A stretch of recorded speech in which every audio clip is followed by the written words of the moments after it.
అందరికీ నమస్తే అండి. ప్రభుత్వాలు తీసుకునే నిర్ణయాలు లేదా ప్రభుత్వ పరిపాలన అందరికీ నచ్చాలని రూల్ లేదు. ఏదైనా ఒక పాలసీ డెసిషన్ తీసుకుంటే దాన్ని ఆమోదించే వాళ్ళు ఉంటారు, వ్యతిరేకించే వాళ్ళు కూడా ఉంటారు. అంటే కరవమంటే కప్ప కోపం, విడవమంటే పాము కోపం అన్నట్టు ఏ విషయంలో అయినా సరే, ఇప్పుడు రిజర్వేషన్లు ఉన్నాయి, రిజర్వేషన్లో కాపులకు రిజర్వేషన్లు కల్పిస్తే బీసీలకు అన్యాయం జరుగుద్ది అంటారు. అలాగే కొన్ని కమ్యూనిటీలు ఉన్నాయి, ఆ కమ్యూనిటీలను బీసీలో ఉన్న కొన్ని కమ్యూనిటీస్ని ఎస్టీల్లో చేర్చాలంటారు. అలా చేరిస్తే ఎస్టీలు వ్యతిరేకిస్తారు, మా రిజర్వేషన్లు తగ్గిపోతాయని. అలా ఎస్సీ వర్గీకరణకు అనుకూలంగా ఉన్న వాళ్ళు ఉంటారు, వ్యతిరేకంగా ఉన్న వాళ్ళు ఉంటారు. అంటే ఏ రంగంలో అయినా సరే, ఏ నిర్ణయం మీద అయినా సరే, ఇంక్లూడింగ్ మొన్న వైద్యుల్లో జీవో నెంబర్ 85 తీసుకొచ్చారు.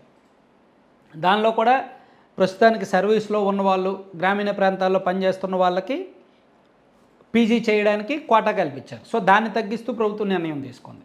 ఆ తగ్గించడాన్ని కొంతమంది ఆమోదిస్తే, తగ్గించడాన్ని వ్యతిరేకిస్తూ చాలామంది ఉన్నారు. సో అలా ప్రతి నిర్ణయానికి అనుకూలంగా ప్రతికూలంగా ఉంటారు. సో ఇక్కడ నేను ఇదంతా చెప్పడానికి కారణం ఏంటంటే, ఏ ప్రభుత్వం అధికారంలో ఉన్నా సరే ప్రభుత్వ పాలసీ డెసిషన్స్ నచ్చని వాళ్ళు శాంతియుతంగా నిరసన తెలుపుకునే హక్కు మన స్వతంత్ర భారతదేశంలో, రాజ్యాంగపరమైన ప్రజాస్వామ్య భారతదేశంలో ఉంది. రాజ్యాంగం మనకు కల్పించిన హక్కు. ప్రభుత్వం తీసుకునే నిర్ణయం నచ్చనప్పుడు, పాలసీ డెసిషన్స్ ఏదైనా విరుద్ధంగా ఉన్నాయో అనుకుంటున్నప్పుడు, దానివలన ఆ వర్గానికి, ఆ సంఘానికి లేదా ఆ ప్రజలకు అన్యాయం జరుగుతుంది అనుకున్నప్పుడు వాళ్ళు రకరకాల రూపాల్లో వాళ్ళ శాంతియుత నిరసన ప్రదర్శనలు చేస్తారు.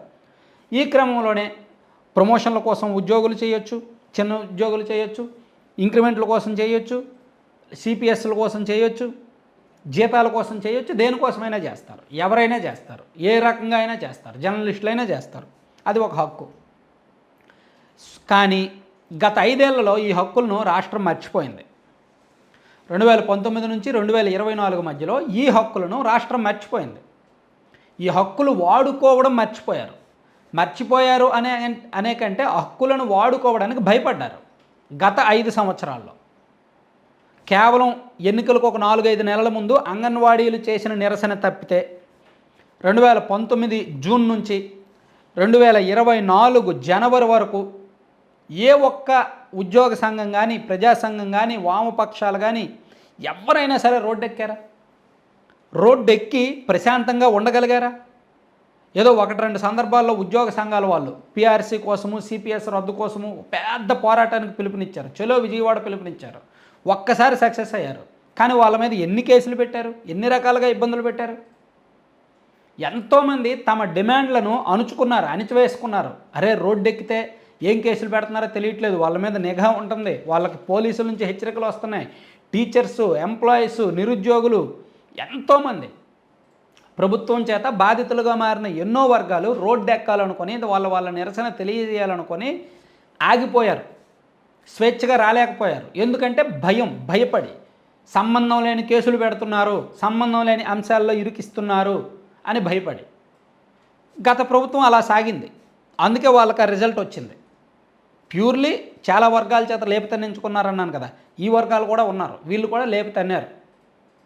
సో ఇప్పుడు ఆ స్వేచ్ఛ వచ్చింది, ఆ సంఖ్యలు పోయాయి. అందుకే కొత్త ప్రభుత్వం వచ్చిన తర్వాత గత కొన్ని రోజులుగా ఎక్కడికక్కడ నిరసనలు జరుగుతున్నాయి, ఆందోళనలు జరుగుతున్నాయి. నిన్న చూడండి, చిరుద్యోగులు జిల్లా కలెక్టరేట్ల దగ్గర రోడ్డెక్కారు, ధర్నా చేశారు. ఎస్, మీరు చూడండి, ప్రతి సోమవారం లేదా ప్రతి వారం ఏదో ఒక కలెక్టరేట్ దగ్గర ఏదో ఒక అసోసియేషన్, సంఘాలు ఏదో ఒక నిరసన వ్యక్తం చేస్తూనే ఉంటాయి.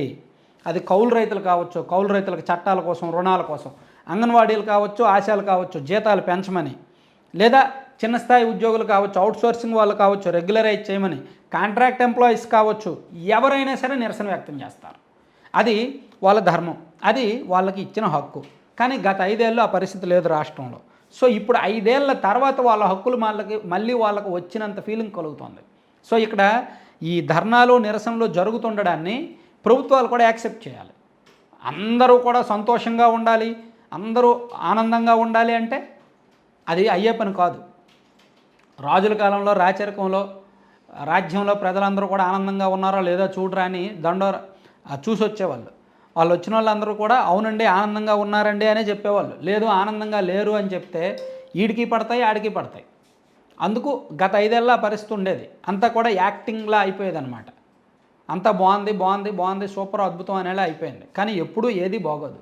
ఎప్పుడూ ఎవరికో ఒకళ్ళు నష్టపోయిన వాళ్ళు ఉంటారు. వాళ్ళకి జరిగిన నష్టాన్ని తెలియజేసే హక్కు ఉంటది. సో అందుకే ఇప్పుడు ఎవరు నిరసన వ్యక్తం చేసినా అది శాంతియుతంగా జరిగినంత వరకు ఇబ్బంది లేదు. ఎటువంటి కష్టము లేదు. సాధారణంగా ఇటువంటి నిరసనల్లో, ఇటువంటి ఆందోళనల్లో ఒక్కోసారి శృతి మించుతాయి. ఒక్కోసారి వాళ్ళలో రాజ్యాంగేతర శక్తులు తలదూరుస్తారు. చూడండి, మనం సినిమాల్లో చూస్తుంటాం. ఒక నాయకుడు లేదా ఒక అధికారి స్టేజ్ మీద మాట్లాడితే ఎదురుగా ఉన్న వాళ్ళు కొంతమంది వ్యతిరేకంగా నినాదాలు చేయొచ్చు. ఆ వ్యతిరేకంగా నినాదాల్లో ఎవరో ఒకరు వీళ్ళకి గిట్టని వాళ్ళు దూరి అక్కడ 2 వర్గాల మధ్య గొడవ పెట్టాలనుకున్న వాళ్ళు దూరి రాయి పెట్టి ఇసురు కొట్టవచ్చు. అప్పుడు వాళ్ళకి మధ్య జరుగుద్ది. అలాంటివి కూడా కొన్ని జరిగితే జరగవచ్చు కాక. అదంతా సినిమాటిక్, డ్రామాటిక్ పాలిటిక్స్. అవి కూడా కొన్ని జరుగుతాయి. సో ఇప్పుడు ప్రభుత్వం బాధ్యత ఏంటంటే ఏ వర్గాలు ప్రభుత్వానికి వ్యతిరేకంగా ఉన్నారు, ఏ వర్గాలు ప్రభుత్వ బాధిత వర్గాల్లో ఉన్నారు, ఏ వర్గాలకి ఎటువంటి నిర్ణయాలు తీసుకుంటే అనుకూలంగా ఉంటారు అనేది ఆన్ పేపర్ పెట్టుకోవాలి. డిపార్ట్మెంట్ల వారీగా శాఖాపరంగా అన్ని శాఖల్లోనూ ఈ సమస్యలు ఉన్నాయి. రెవెన్యూ, విద్యుత్తు, ప్రతి శాఖలో కూడా ఈ సమస్యలు ఉన్నాయి. బాధిత వర్గాలు ఉన్నాయి. సో వాళ్ళ డిమాండ్లు నోట్ చేసుకొని వన్ బై వన్ ఇప్పుడు మీ సేవా సెంటర్ల నిర్వాహకులు ఉన్నారు. వాళ్ళకి ఏంటో గందరగోళం, వాళ్ళ పరిస్థితి ఏంటో ఇంకా చెప్పట్లే. అలాగే విద్యుత్ మీటర్ రీడింగ్ కాంట్రాక్ట్ బేసిస్లో ఇంటింటికి తిరిగి విద్యుత్ మీటర్ రీడింగ్ చేసే వాళ్ళు ఉన్నారు. వాళ్ళ ఫ్యూచర్ ఏంటో క్లారిటీ ఇవ్వాల. అలా ఎంతోమంది అవుట్సోర్సింగ్ ఎంప్లాయీస్, వాలంటీర్లు, వీళ్ళందరికీ కూడా క్లారిటీ ఇవ్వాలంటే ముందు శాఖల వారీగా వాళ్ళ పరిస్థితి ఏంటి, గత ప్రభుత్వంలో అమలైన విధానాలు ఏంటి, అంతకుముందు వీళ్ళు ఏం చేశారు, వాళ్ళ అవసరం ఉందా లేదా చెప్పాల్సి ఉంటుంది అనమాట. ఇదంతా కూడా లేట్ అవుతాయి. పాలసీ పరమైన డెసిషన్స్ కాబట్టి లేట్ అవుతాయి. ఈ లేట్ అయ్యే క్రమంలో వీళ్ళు ధర్నాలు, ఆందోళనలకు పిలుపునివ్వచ్చు. ఆ పిలుపునివ్వడం తప్పు కాదు, కానీ అవి శాంతియుతంగా జరగకపోతేనే ప్రభుత్వానికి బ్యాడ్ నేమ్ వస్తుంది. సో ఇవన్నీ కూడా సెన్సిటివ్ ఇష్యూస్, 2 రకాలుగా బ్యాలెన్స్ చేసుకొని చూసుకోవాలి. కాబట్టి ప్రభుత్వానికి వ్యతిరేకంగా ధర్నాలు, ఆందోళనలు జరుగుతున్నాయి, అది ప్రభుత్వానికి వ్యతిరేకం అని అనుకోవడానికి లేదు.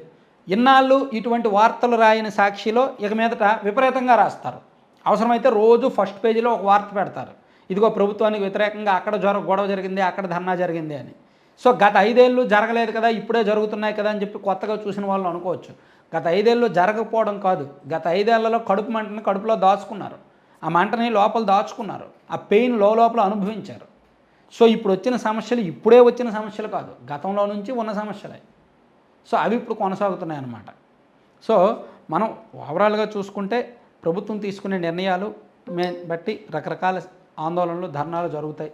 ఏవి ఎంతవరకు చెప్పుకోవాలో అవి మనం ఎప్పటికప్పుడు చెప్పుకుందాం. Thank you.